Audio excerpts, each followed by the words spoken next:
Hey everyone, welcome back to another video by the Nerd Forum, and in today's video we will be texturing a rock in 3D code Textura. It's a fairly simple process, so yeah, let's get started. As a side note, for anyone interested in converting their realistic models and textures into stylized, I have a video tutorial for this on my Gumroad. Check it out.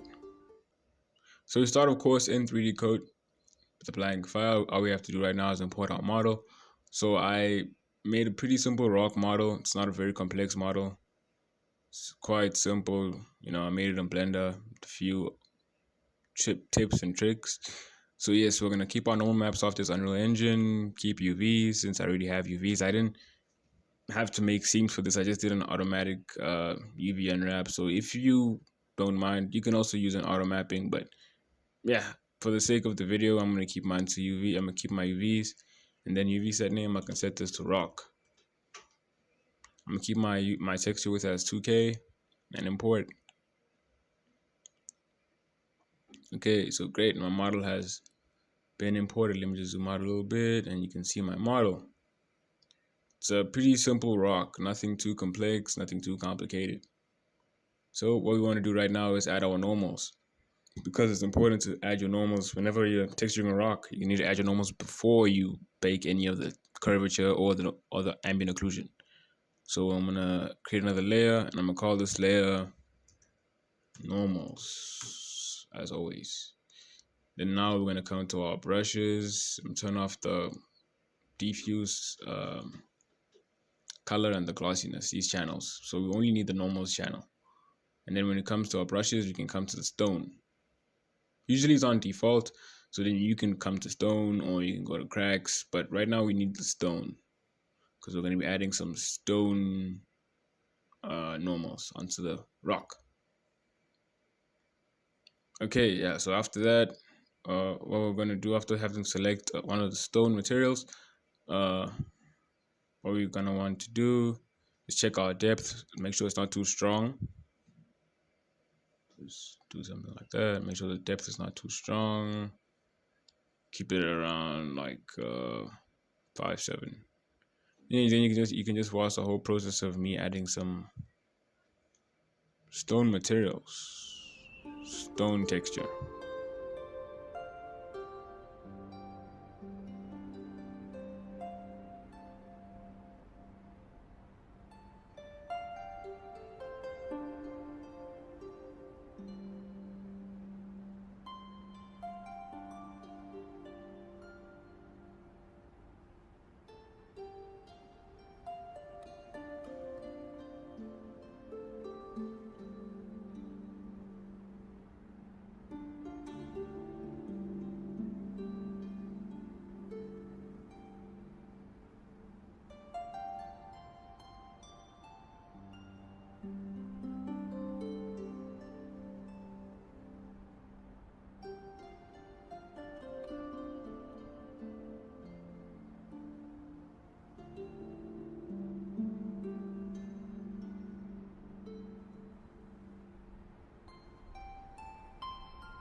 Okay, so now we've done mainly those rocky textures. So what I want to do right now is go to my eraser and I want to erase. Let me just yeah, wait, I'm not sure. Let me add a brush. Let me add a brush actually, and go to the cracks, or let me see, cracks. Yes, I need a crack.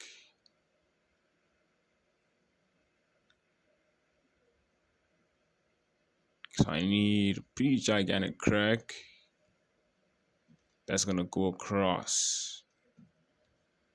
So I tend to make this on a negative, let me say -5.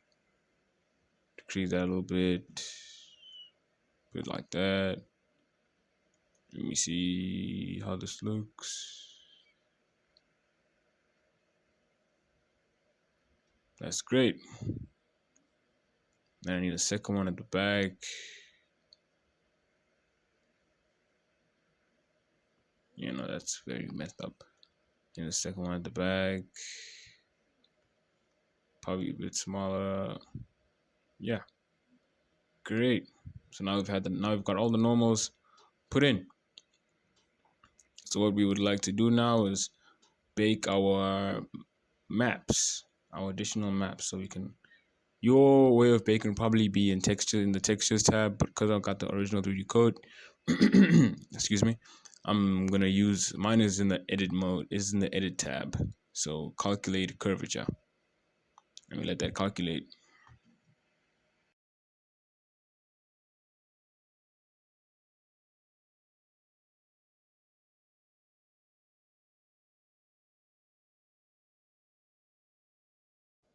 Okay, so now that our cavity is done calculating, you can see how it looks. You can see that all the normals that we just added have been included in the model's curvature. So yeah, that's great. So now what we want to do is calculate our ambient occlusion.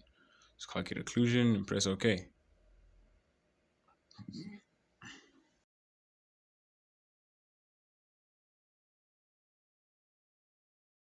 Okay, so now that our ambient occlusion is done calculating, that's perfect. So we can turn back on our base, our color channel and our glossiness channel. So what we're going to do right now, okay. So now above that, what we're going to go to the small material. So I have a stone material that I got off the 3D code library. It's a MTL00734. So it's a pretty basic stone material. How you would go about this process is I already have 3D code material library already open. So under materials, you can say stone. And you have all these stones, and then the one you want specific is MTL00734. I mean, that's the one I am using. So you just go over here and download it. Once it's downloaded, we close the 3D code and reopen it, and it's probably gonna ask you a question about importing new materials, and you just press OK, yes, and you'll have your materials imported. So with that being said, what we're gonna do now is go to our fill tool. So we're gonna call this layer base base bottom. Base bottom. So we can click on our stone and see how it looks.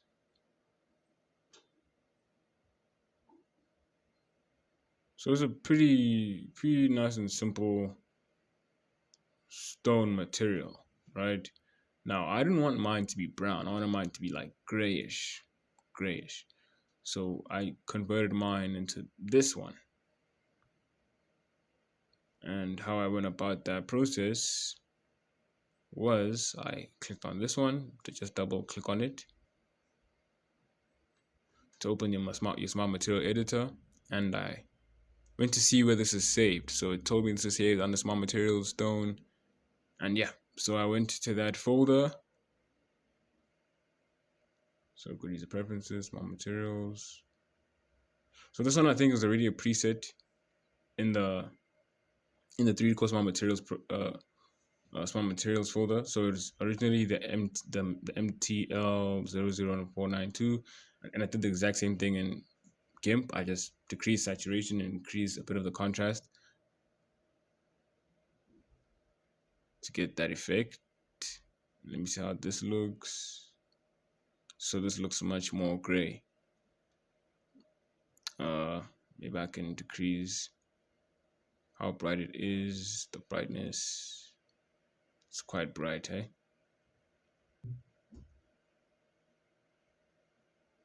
Maybe I can play the roughness on that. So okay, wait, let me just press done. I can play the roughness on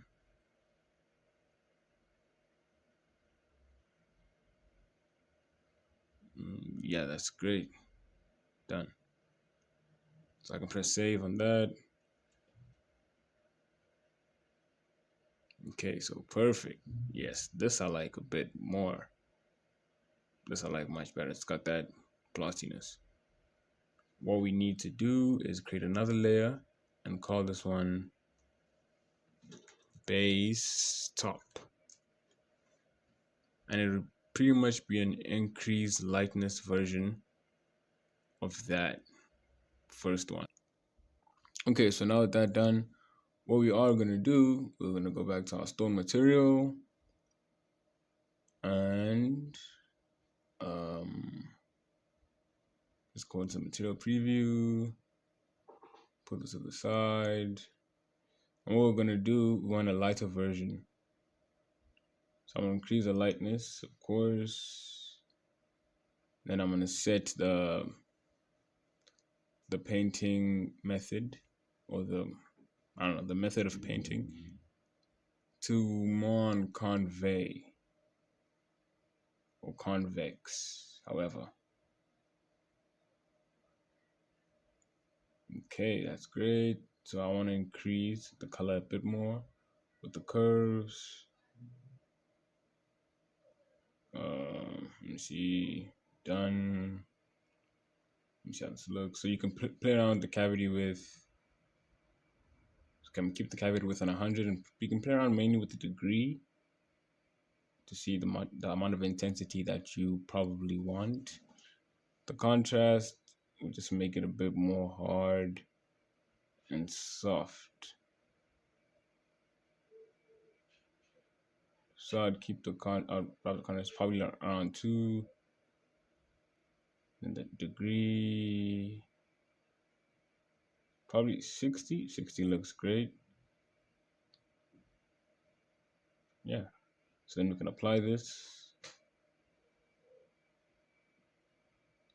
Great. And now we get these rock lines that are on most rocks. So far I can just press cancel since I don't have to alter how that looks. So then if in case you don't like the intensity of the white compared to the darkness, you can always come to opacity and increase this to probably like 150, and it'll make it even stronger. But I like it on 100. Yeah, on 100 is okay. Probably 110. I think that's good enough. And then now what we want to do is add another layer. I want to call this dirt. And we are going to go to our dirt folder and see what kind of dirt we want on this rock. So I'm going to change the painting method back to always, and let's see how this looks. So you can always get one that has a more intense degree of dirt. So let me see how this looks. Okay, so that doesn't affect anything.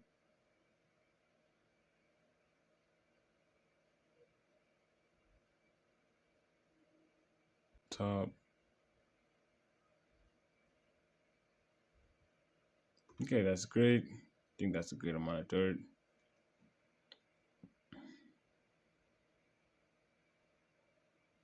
And yeah, that's a great amount of dirt. So I can press cancel over there. Then what I want to do now is add another layer. I'll call this rust. So of course rocks don't have rust, but the rust effect is kind of cool on a rock, so I tend to use it. Let me see, which one do I like? Okay, so on rust 2, I can play with the degree.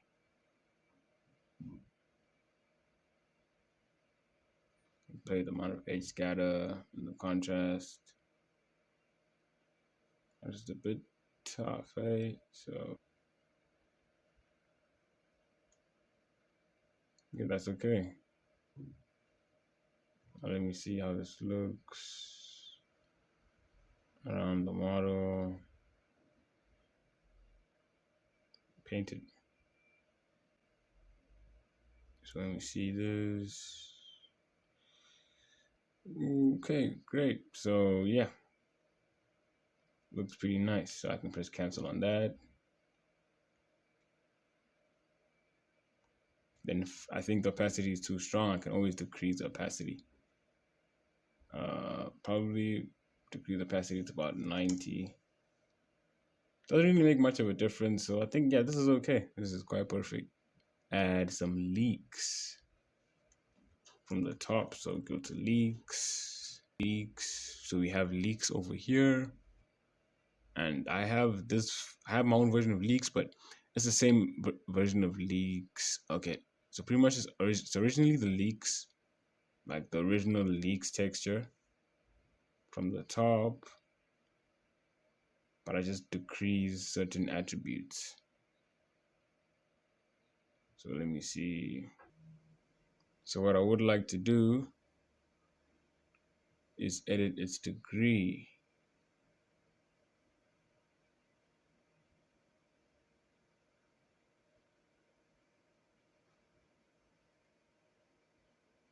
All right, the contrast is a bit strong. Like that, and then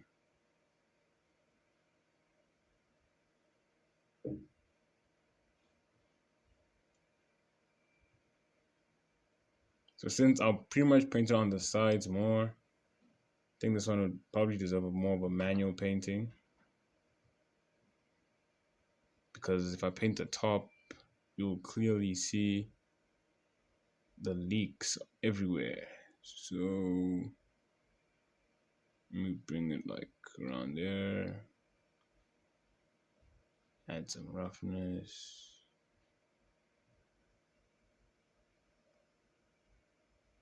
Maybe I can play around with the color.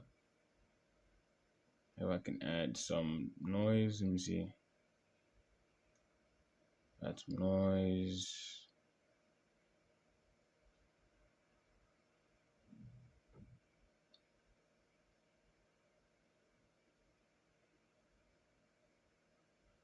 I think the noise makes it much better.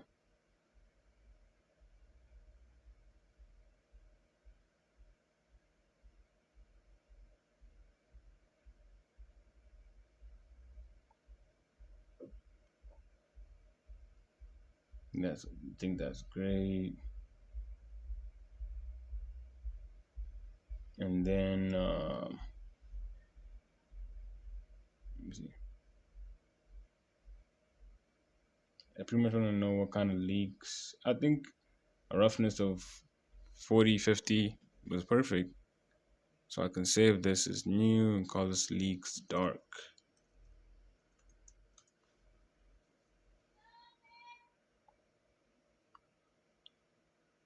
Then I can probably get my airbrush.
Okay, with the leaks done, I can possibly decrease the opacity of the rust again to possibly like 70%.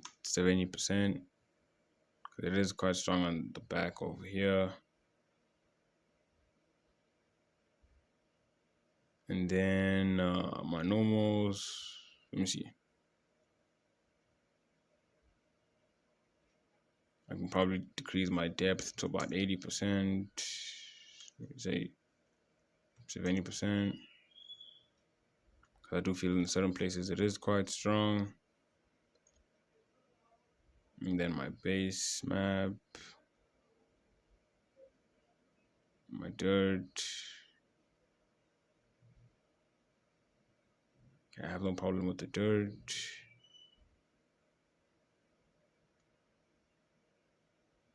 Yeah, I think pretty much then everything seems okay. Then I think we're pretty much done texturing this simple looking rock. And then if you want to see your rock in the light, you probably change the HDR and get a nice realistic looking outside rock.